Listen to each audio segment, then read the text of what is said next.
Cheguei pra fazer o recap da segunda temporada de The Wheel of Time. Primeiro eu vou fazer um recap dos 3 primeiros episódios, aqueles 3 episódios que são lançados junto, né, que esse é o modelo de negócios, digamos assim, do Prime Video. E depois eu vou semana por semana fazendo o recap dos episódios de forma separada, né. Então a gente tem os 3 primeiros episódios, eu vou falar deles aqui. E adianto que eu gostei muito do que eu vi até agora, nesse comecinho de segunda temporada de The Wheel of Time. Mas antes eu queria esclarecer qual é a minha visão sobre adaptações. A minha visão sobre adaptações ela é muito mais acadêmica do que passional, digamos assim, né? Adaptações precisam se sustentar sozinhas, elas estão recontando uma história em um meio diferente. Além do fato de que criadores, roteiristas precisam ter liberdade criativa. Eles estão trabalhando em cima do material de outra pessoa, mas eles também têm o seu direito à criatividade, a se expressar, a melhorar aquele material, né?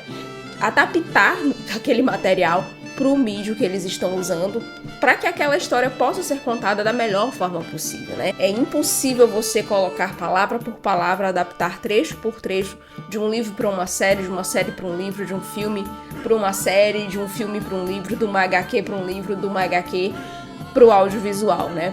Tudo isso é adaptação e tudo isso dá muito trabalho e precisa ser trabalhado de forma a entender quais são as características narrativas de cada mídia, quais são as necessidades, né? O que precisa ficar de fora, o que não pode faltar e o que precisa ser deixado de lado para a história poder andar da melhor forma naquele novo mídio. Boas adaptações não se preocupam em reproduzir linha por linha, mas em manter o cerne das histórias que estão sendo adaptadas intactos. E esse cerne pode ser uma gama de coisas, mas na maioria das vezes são características psicológicas de personagens e a estrutura desse mundo ficcional. Geralmente a história original e a adaptação seguirão caminhos diferentes, isso é natural. Caminhos esses que se cruzam aqui e acolá para chegar no mesmo destino. Isso é extremamente importante, elas têm que chegar no mesmo destino. Dito isso, é óbvio que é muito divertido para quem conhece a história na sua forma original reconhecer as semelhanças. Porém, fixar-se nas diferenças de forma a sempre vê-las sob uma ótica negativa é desagradável para todo mundo envolvido.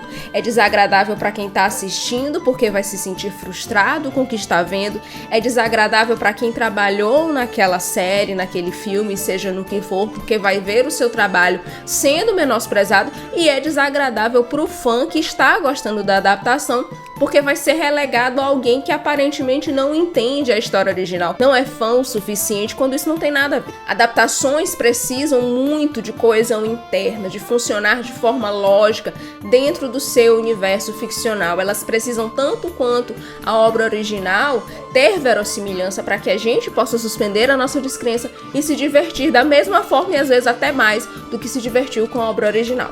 Agora sim, vamos para o recap dos 3 primeiros episódios da segunda temporada de Wheel of Time.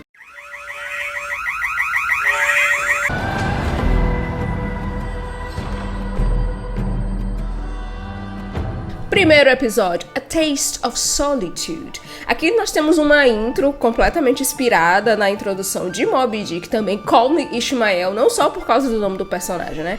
Eu não sou malvado, eu não sei do que vocês estão falando, olha pra mim, eu pareço um monstro. Ishmael sabe que ele não é o santo, mas também parece acreditar que o que ele faz não é 100% errado. Como ele diz pra Randy já na primeira temporada, há uma alternativa. Como a Dana diz pro Randy também na primeira temporada, quebre a roda, acabe com o sofrimento das almas reencarnando. Nessa intro a gente tem aquela garotinha que sobreviveu do ataque dos Trollocs na vila ali perto, e essa garotinha vai andando, a gente não sabe muito bem por que ela tá nessa casa, por que ela tá nessa reunião, será que ela é realmente inocente? Eu acho que ela tá ali de alguma forma, ela sobreviveu de alguma forma, porque a gente tinha que ter alguém pra entrar com a gente, pra ser nosso ponto de vista nessa cena, né? E esse é um dos temas, aparentemente, pelo que a gente tem visto até... Eu tô gravando esse vídeo quando eu já vi o 4º episódio. Então, é um tema dessa temporada, né? A temática da sedução do mal, né? O que o mal pode te oferecer, que você precisa ou quer tanto, que estar do lado da luz não te favoreceu nisso até agora, né? Muitos não parecem monstros, são pessoas comuns, seduzidas pelo mal de alguma forma. Algumas, claro, têm mais poder que outras, mas todas foram seduzidas pro lado da escuridão. A gente vai ver em vários momentos as pessoas sendo seduzidas pro lado da escuridão e elas também oferecendo justificativas do porquê escolheram esse lado. Essa cena nos conta ainda sobre quem são os devotos do tenebroso e como eles estão infiltrados em todas as sociedades do mundo todo. Nós temos um Seanchan, ou uma Seanchan, aparentemente, é uma pessoa da alta nobreza do Seanchan por causa das unhas, uma Aes Sedai, um guerreiro Shenarian e também as criaturas mais caricatas, como o próprio Padan Fain, que estão ali naquela reunião, naquela casa que não por um acaso tem várias pontas, é como se fosse uma estrela com várias pontas. No episódio propriamente dito, a gente descobre que Moiraine está morando com Verin, Adélias e Tomás, que é o guardião da Verin, fazendo trabalhos braçais, porque ela acredita que tenha sido apartada completamente da fonte verdadeira. A Aes Sedai está se sentindo rebaixada, extremamente vulnerável, mas é como diz Verin, ela acorda todo dia e faz uma coisa de cada vez, segue com a vida e com o propósito, porque sem isso ela não tem nada e ela precisa de alguma coisa para poder viver. É muito comum que as pessoas separadas da fonte verdadeira morram de depressão ou tentem se matar. Domain, o mercenário, chega com um pedaço de coendilhar quebrado e uma cópia de um poema encontrado no local onde esse coendilhar foi quebrado.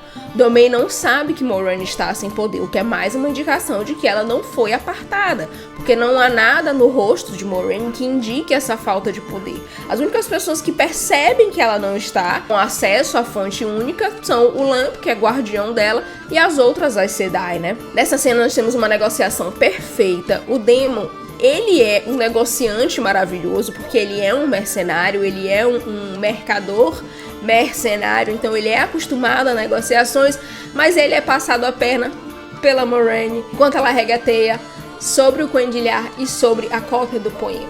Daemon conta que está sendo perseguido por homens, pessoas que ele não consegue ver o rosto, e Moiraine dá mais 10 moedas, além da única que ela havia dado, comprando o poema, porque percebe que ele está sendo seguido por Fates. Len tá agoniado e angustiado porque a Moiraine não tá contando nada pra ele e ele não consegue saber de nada porque a ligação deles foi rompida, né? E é só que aí ele recebe uns conselhos da Verin e do Tomás enquanto é assediado pela Adélias. A Adélias é todos nós. Daniel Rhinna está fazendo um serviço excepcional com um personagem que é descrito como sem emoção, ao mesmo tempo em que tem as emoções mais profundas. Rhinna consegue transparecer esses sentimentos que estão ali logo abaixo da superfície, mas que ele controla apenas o suficiente para não ter arrombos.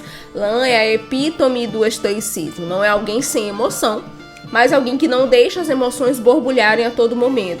Possui suas emoções e as deixa transparecer nos momentos particulares. Como era de se esperar, os Fades, não um, não dois, mas 3 Fades atacam Moiraine. Lan chega para defender, mesmo com a inteligência de Moiraine e a expertise de Lan, eles iam morrer, porque ele não tem mais os poderes de guardião e ela está sem os poderes de Aes Sedai. E é por isso que ele tem treinado ainda mais, porque ele precisa entender quem é o Lan, quem é o guerreiro Lan, sem os poderes da ligação com Aes Sedai. Verin e sua turma aparecem para ajudar e um bônus para eles usando sons para desestabilizar os Myrddraal, porque essas criaturas são cegas, elas não têm olhos. Na Torre Branca, em Tar Valon, Egwene, a nerd invejosa, segue na Torre Branca com Nynaeve, que continua teimosa e desconfiando de todas as Aes Sedai, né? As Aes Sedai são essas pessoas que a gente conhece com múltiplas facções e múltiplos interesses, né? E dentro disso, as pessoas desconfiam delas. Tem as pessoas para quem as Aes Sedai são uma maravilha, né? Que promovem cura, promovem diplomacia. E tem as Aes Sedai que são apenas manipuladoras. E a Nynaeve parece que vê apenas o lado das manipuladoras. Fora que Nynaeve tem um bloqueio e todo mundo, toda hora, lembra a Egwene que ela é poderosa, mas a Nynaeve é mais. Esse começo, né, nós somos reapresentados para esses personagens, então nós temos as características deles, como a Egwene é certinha e quer porque quer continuar na torre e fazer todos os exercícios e aprender a ser uma Aes Sedai, e ela faz todas as tarefas laborais tediosas, enquanto a Nynaeve, ela continua desafiadora, não respeita as Aes Sedai, não chama, por exemplo, a Liandrin de Liandrin Sedai, ela nunca dá o honorífico no nome de cada uma das Aes Sedai. A gente tem uma aula com a Alanna na cozinha, ensinando às noviças uma técnica para separar coisa suja de coisa limpa, para limpar água, limpar um negócio ali, limpar um negócio da natureza, digamos assim, né? E isso aí, claro, que é um foreshadowing pra uma coisa que vai acontecer mais lá na frente. A próxima cena é com a Liandrin blindando a Nynaeve e mais uma vez nós temos uma imagem de como é diferente um escudo de um apartamento, que nos diz novamente que Moraine está apenas blindada. É interessante quando eles ficam relembrando a gente, mostrando a todo momento que a Moraine não está apartada, apenas blindada. Apesar de que para a Moraine é como se ela estivesse completamente apartada. A gente não sabe se ela sabe que ela foi apenas blindada, porque é como eles acabam falando, né? As Aes Sedai de hoje esqueceram muito mais do que elas aprenderam em 3.000 anos. A Moraine, inclusive, fala que o próprio Ishamael era um Aes Sedai poderosíssimo, muito mais poderoso do que qualquer uma delas que estão vivas hoje. Aqui nós temos uma diferença muito clara entre as Aes Sedai. Apesar das duas, a Liandrin e a Alanna, serem Aes Sedai, elas são de Ajars completamente diferentes. A Liandrin tem completo desprezo por homens, enquanto a Alanna é muito sedutora e é casada com seus dois guardiões, né? As duas são professoras rígidas, cada uma na sua maneira, mas a Liandrin é violenta. Apesar dela estar sob controle o tempo todo nas cenas com a Nynaeve, ela é violenta e é por isso que ela não tem permissão para ensinar noviças.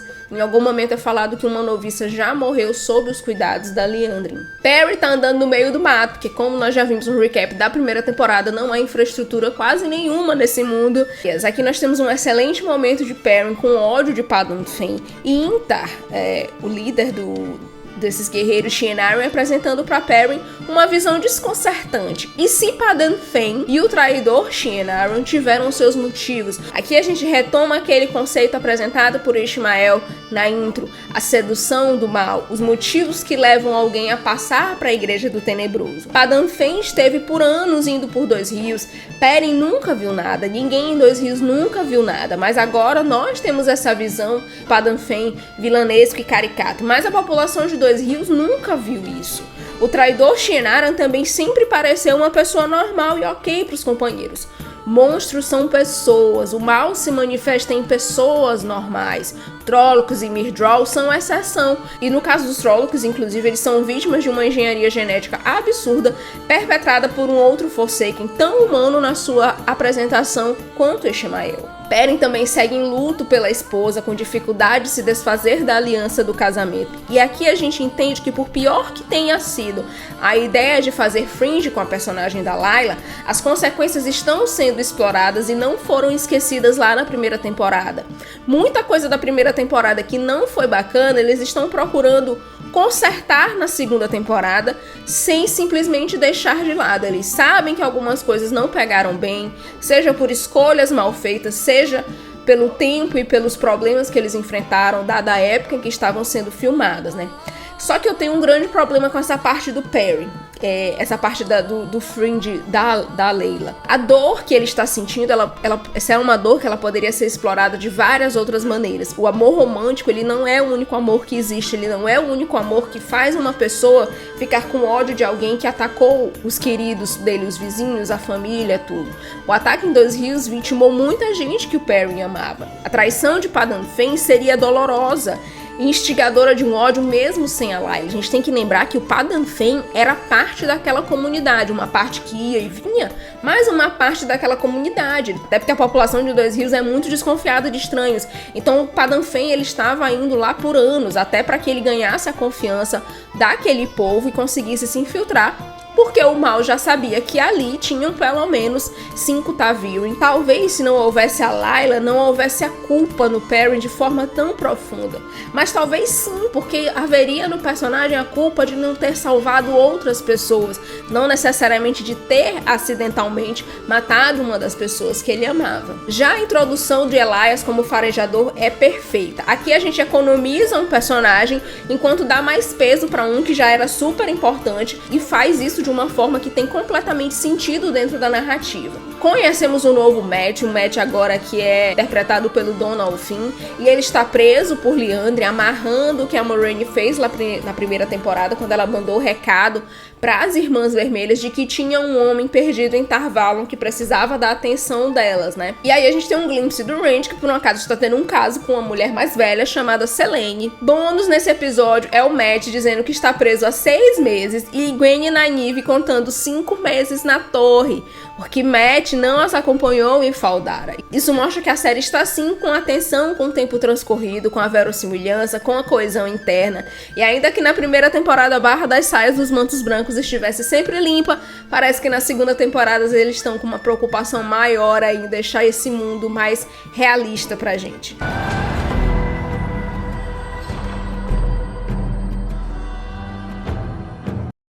Episódio 2, Strangers and Friends. Perrin e Shienaran chegam numa casa onde houve um ataque do Shadowspawn e Perrin tem dificuldade em aceitar que ele tem poderes estranhos. A série escolheu dar visões pro Perrin um pouco semelhantes com as que a Min tem. Enquanto ela olha ao futuro, o Perrin olha ao passado, mas visualmente pra gente é muito parecido, né?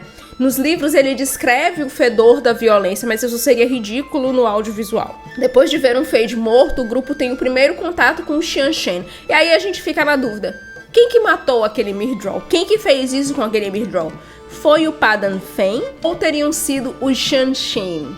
Porque logo após esse contato nessa vila em que teve o ataque, ou aquela casa, na verdade aquilo parece mais só uma casa do que uma vila, eles encontram o Sean Shen. E que Sean Shen maravilhoso! Toda a caracterização, as roupas, as armaduras, a caracterização dos soldados e das Damains, perfeito, perfeito. Perrin fica atordoado durante a luta e mostra sinais claros de ser reticente com violência. São os gritos de Loial preso por cordas e dando um show de força bruta ao Ogier que despertam o rapaz de Dois Rios para a batalha. Moiraine e Lan seguem para Tar Valon acompanhados de Verin, Thomas e a irmã da Verin, Adélias.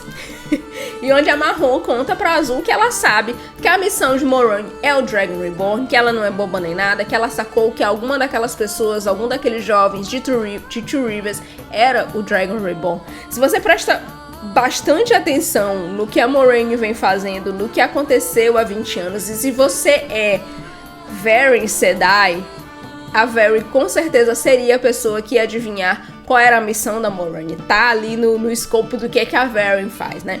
E a Verin é uma personagem muito querida pelos fãs e eu espero muito que eles desenvolvam ela.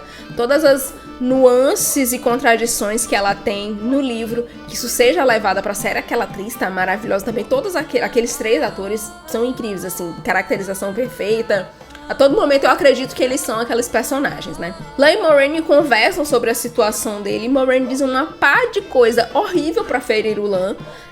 Porque ela quer que ele largue ela, né? Naquilo ali é pra proteger o Lan. Mas pro Lan que não tem a visão que a gente tem, é absurdo, é aterrador, magoa, é horrível. A pá de cal é quando o Lan pergunta se eles foram iguais um dia. E Moiraine diz que não. Ele fala, você não pode mentir. Ela, então, não, nós nunca fomos iguais. Ela nunca disse que ele é inferior, veja bem.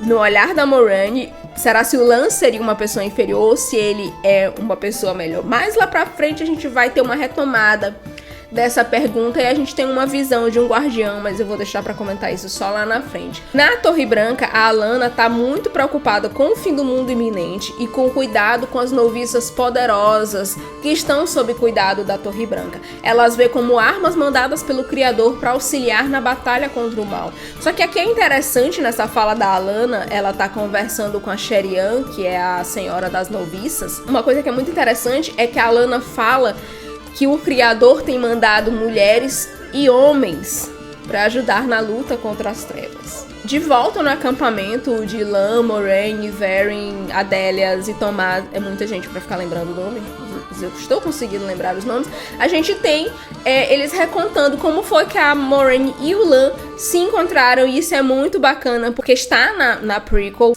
que eu sempre quero chamar de A Dream of Spring, mas A Dream of Spring é o nome de um livro das Crônicas de Gelo e Fogo. Então eu vou colocar aqui na tela qual é o nome desse livro, porque eu não vou lembrar agora de forma nenhuma. A Moiraine fala também que ela sempre soube que o Lan pode se cuidar sozinho, e que foi ela saber que ele pode se cuidar sozinho que fez ela querer ele como guardião. Ela sabe que nesse momento ela é uma responsabilidade muito grande para ele e que ele não tem como dar conta porque ele não tem os poderes de guardiões, né? Eles perderam os poderes mágicos, mas eles continuam lutando contra criaturas mágicas. Então ela sabe que o Lan precisa sobreviver e andar atrás dela pode ser um golpe fatal para ele. Quem chega na Torre Branca é Elaine Troncan, a herdeira de Andor. Tem uma ótima cena dela com a Gwyneth e Gwen. Elaine quer fazer amizade, a Gwen tá se sentindo muito estranha quanto a Nynaeve. A Elaine é apresentada como desconectada com o mundo dos pobres, mas muito aculturada e inteligente com seus deveres como herdeira. Ela reconhece inclusive a lã do cobertor da Gwen como sendo de Dois Rios, né? Nos livros, Andor meio que esqueceu que Dois Rios é uma província, né? Nem o cobrador de imposto passa por lá, mas nessa segunda temporada esse conhecimento serve para estabelecer quem é a Elaine. Ela não é arrogante, ela não é mimada, ela tem um bom coração, porque quando Sheriam pergunta quem foi que deixou as empregadas e aquele monte de coisas entrarem, para Sheriam poder castigar, a Elaine toma a culpa e toma a punição para si. Aqui nós temos também a confirmação de que não haverão as palmadas na bunda em The Wheel of Time na série. Nós não teremos as palmadas na bunda pervertida e enrustido do Robert G. Jordan escreveu. Aquele senhor, se você presta bem atenção nos livros The Wheel of Time, ele tinha sérios problemas com sexualidade. Liandrin vai até o tal homem que ela esconde, a Nynaeve está seguindo ela e, surpresa, esse é o filho da Liandrin, um homem já idoso e doente que tem entre 80 e 90 anos. Um homem frágil de quem ela não sabe cuidar porque nunca aprendeu nada sobre cura e ela é bruta demais para pedir ajuda. Liandrin na série, ela não é uma malvada unidimensional como no livro, né? A gente tá começando a entender quais são os motivos que ela tem para odiar tudo. O filho está velho e doente, né? O paradoxo do imortal que vê todos que amam morrer é aplicado na Liandrin. Volta para Cairhien, Rand e Selene estão vivendo um romance tóxico, violento, doentio. Há uma cena muito bonita que demonstra o quão danificadas essas duas pessoas são. Eles concordam em seguir com o romance dessa forma e ela diz que vai ajudá-la a esquecer enquanto ele a ajuda a lembrar, né? De quem será que a Selene está lembrando? Uma circunstância completamente nova na série envolvendo o Rain é que ele está trabalhando num sanatório para homens, alguns dos quais são ex-canalizadores. O Rand cuida especificamente de um veterano de guerra que lutou contra os Aiel. Esse senhor fala com o Rand sobre formações de golpes de espada, porque Rand precisa virar um Blade Master com urgência. Só que o trabalho no sanatório não é para virar um espadachim, né? É para ter acesso a um certo paciente que fica numa ala para ricos, Logan Ablar, o ex-dragão, o ex-falso dragão. De volta em Tarvalon, nós temos Mat furando a parede para escapar, furando na lateral, onde com o mínimo de raciocínio ele saberia que tinha uma outra cela, porque o portão está para frente dele, então provavelmente teriam celas nas laterais, né? E na cela ao lado está a Min, que ouve o Mat cavando, mas nunca diz nada, e de quem ele jamais ouviu um único som. De onde que ela tirou aquele vinho? O episódio finaliza com Min tendo uma visão quando ela tá saindo da cela do Mat, que é o Mat esfaqueando o Rand com a adaga de Shadar Logoth. Tem uma cena no universo paralelo das Pedras Portais, nos livros, em que Mat sai doente dizendo pra Rand que promete nunca traí-lo. Então, provavelmente dentro desse universo paralelo, nessa outra linha do tempo, o Rand possa ter feito isso, esse ataque que a Min vê nessa cena, porque é a única forma de explicar essa visão da Min. Não ficou claro, eu não sei se ficou exatamente claro na série se tudo que a Min vê realmente se torna verdade, porque nos livros tudo que a Min vê se torna verdade. A Min tem uma visão quando ela aparece na primeira temporada, quando o Rand chega na taberna. Aquela visão não faz o menor sentido, mas também faz, porque veja bem, a visão do Rand, ele está segurando o bebê, a filha que ele tem com a Egwene, na visão que ele tem dentro do olho do mundo. Então, as visões da Min se estabelece ali que elas não são necessariamente sobre o mundo real. Só o tempo poderá nos dizer, só o transcorrer desta temporada e o estabelecimento do que são essas visões da Min.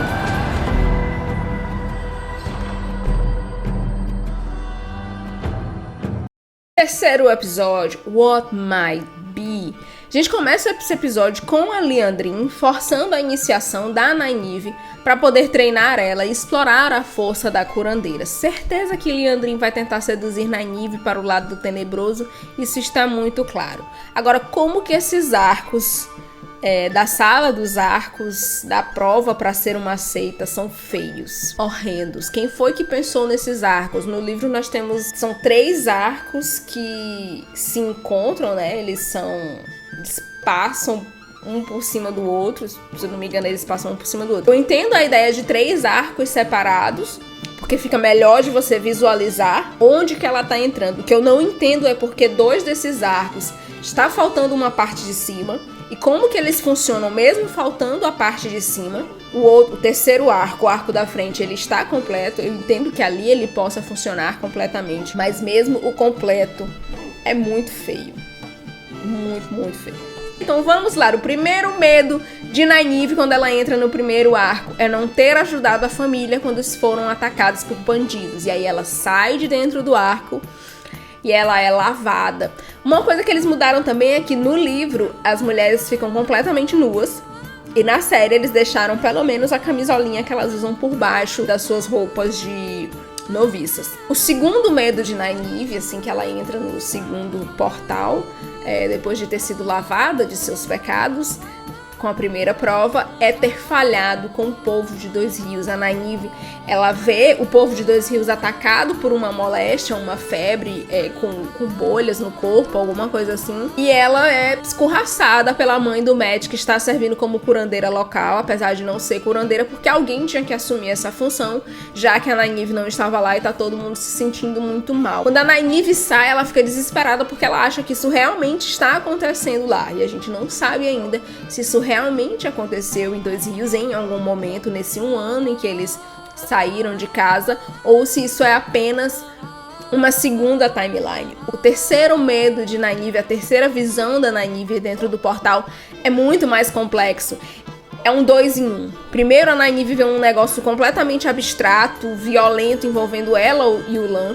E ela sai de dentro do portal, aparentemente ela saiu com o Chadori nas mãos, passa na prova, todo mundo fala seus pecados foram lavados, e aí elas falam que você passou e tal, e que a Nynaeve tá revoltada e diz que não quer, e aí ela é expulsa de Tar Valon. Quando ela é expulsa, que ela sai da Torre Branca, ela vê o Lan chegando justamente com a Alanna e os 2 guardiões da Alanna. Então, aparentemente, há alguma ligação entre essa realidade e o mundo real. Isso, o Lan fala que não tem mais um elo com a Moraine, a Nynaeve fala que ela tá voltando pra Dois Rios e pergunta se ele não quer ir com ela, ele diz, eu quero ir se você me quiser. E ela claramente que quer, então eles vivem. Na cabeça da Nynaeve, eles se casam, eles têm uma filha, muito tempo se passa, ela constrói toda uma vida com o Lan. E aí, em determinado momento, ela recebe uma visita do Perrin e uma visita do Matt, que está bem de vida, andando no seu cavalo Pips. E eles são atacados por Trollocs. Isso que eles são atacados por Trollocs, Lan e Matt morrem. E ela vê novamente o portal se abrir, pega a filha no colo e sai do outro lado. Ensanguentada, sem a criança, com o coração completamente destruído. A dor dessa cena é terrível. A Nynaeve é recebida não pelas Aes Sedai, porque já tinham desistido, mas por Egwene e Elene, que estavam aguardando, porque Egwene não aceitou a perda da amiga. A Egwene em nenhum momento aceitou que a Nynaeve tivesse morrido, tivesse sido dada como morta dentro dos portais. Vamos para Fome, com o Shanshen demonstrando sua força ao submeter a vila toda sem matar ninguém. E a voz da High Lady Suroth, a voz com V maiúsculo, porque aquela personagem é a voz da Lady Suroth, usa um sotaque transatlântico de 1940 e anuncia que eles estão ali para recuperar as suas terras, como descendentes de Luther Pendragon ou Arthur Hawkwin. Capturam as moças da vila com potencial para canalizar e serem escravas do Maine. High Lady Suroth é uma Dark Friend. Ela está acompanhada de ninguém menos que Ishamael. E na intro do primeiro episódio, nós temos uma mulher Shanshen, ou pelo menos uma pessoa da nobreza Shanshen, por causa daquelas unhas enormes, naquela mesa, na reunião, na casa dos devotos do Tenebroso. As catalisadoras escravas dos Seanchan, as Domain, são retratadas muito diferente das Aes Sedai, no sentido de que ali elas são armas, precisas e sincronizadas, como visto na cena final da primeira temporada. Elas foram extirpadas de qualquer individualidade e personalidade. As escravas têm a boca tapada, a High Lady Suroth tem o rosto coberto, só que tem a boca livre. Todos os soldados podem falar, têm a boca livre, né? E a High Lady Suroth tem uma pessoa para anunciar suas demandas. Isso sinaliza de forma muito clara quem tem e quem não tem voz nessa sociedade. R.I.P. Uno Nomesta, o único personagem com carta branca para xingar e que deveria ter sobrevivido até a última batalha. Voltamos pro sanatório e Logain reconhece Rand de cara. Ele reconhece que Rand pode canalizar. Ele reconhece que o Rand estava lá em Tar Valon quando ele foi... quando ele estava naquela procissão, sendo mostrado como um dragão, um falso dragão derrotado naquela procissão. E aí o Logain deduz que o Rand agrediu o antigo cuidador com o propósito de tomar seu lugar. Como no livro, o Logain vai ter um papel central no treinamento de Rand como canalizador, uma vez que mulheres não podem ensinar homens porque não enxergam suas linhas e vice-versa. Logain pede um vinho de sua terra, Ghealdan, e Rand tem que se infiltrar na alta nobreza com a ajuda de Selene para conseguir esse vinho. Na festa dos ricos, ele conversa com a irmã de Moiraine, que solta que há uma rainha em Caerhun. E ali também a gente tem um trechinho do que é o jogo das casas da nobreza de Caerhun. Outra coisa muito interessante nessa festa dos ricos de Caerhun, além desta senhora ser irmã de Moiraine, da gente ter um vislumbre sobre o jogo das casas, é que Rand está vestindo nada menos do que o seu icônico casaco vermelho com detalhes dourados. É uma das roupas mais icônicas do dragão e que ele usa nos livros bem mais lá pra frente e tal. O Rand termina a noite levando o vinho para Logain como combinado, e o Logain responde: não é possível controlar a vontade do poder único. Então, tanto trabalho para conseguir aquele vinho pro Logain dizer uma coisa que o Rand provavelmente já sabia. A carroça, capturado e acorrentado, Perry recebe visita de ninguém menos que Ishamael. E uma coisa aqui é que Ishamael parece acreditar que Perry se render aos seus poderes de lobo pode o deixar mais suscetível a virar para o lado do mal, quando, pelo que sabemos, uma coisa não tem nada a ver com a outra. Perrin é resgatado pelos lobos e por Elyas. Em Tar Valon, o Mat decide não ir falar com Egwene, nunca fica sabendo que a Nynaeve havia sido dada como morta. Ele resolve fugir com a Min, que na verdade está trabalhando para Liandrin, e nós não sabemos ainda com que ganhos.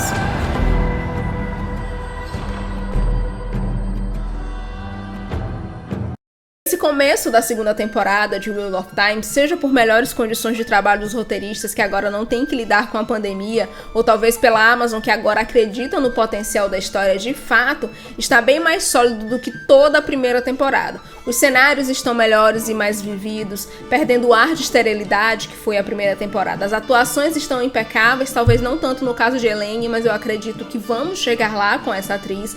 Ficou muito claro que há um profundo entendimento dos roteiristas de onde precisam chegar e que momentos chaves da história de Jordan precisam abordar. Os caminhos nem sempre são os mesmos, mas as intersecções estão sendo mostradas desde agora.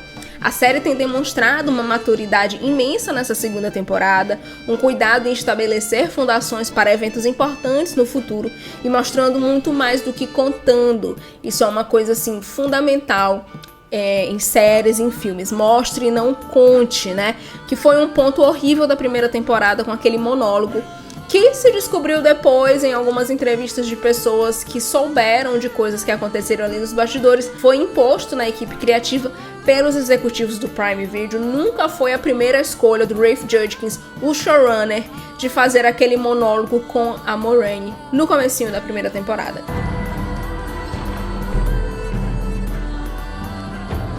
Depois eu volto com mais conteúdo de The Wheel of Time. Nós temos aí o 4º episódio que eu já assisti, depois o 5º, 6º, 7º e 8º, e eu vou fazer recap de todos eles. E no final também um apanhado sobre o que eu achei, para onde estamos indo nessa segunda temporada de The Wheel of Time. Até mais!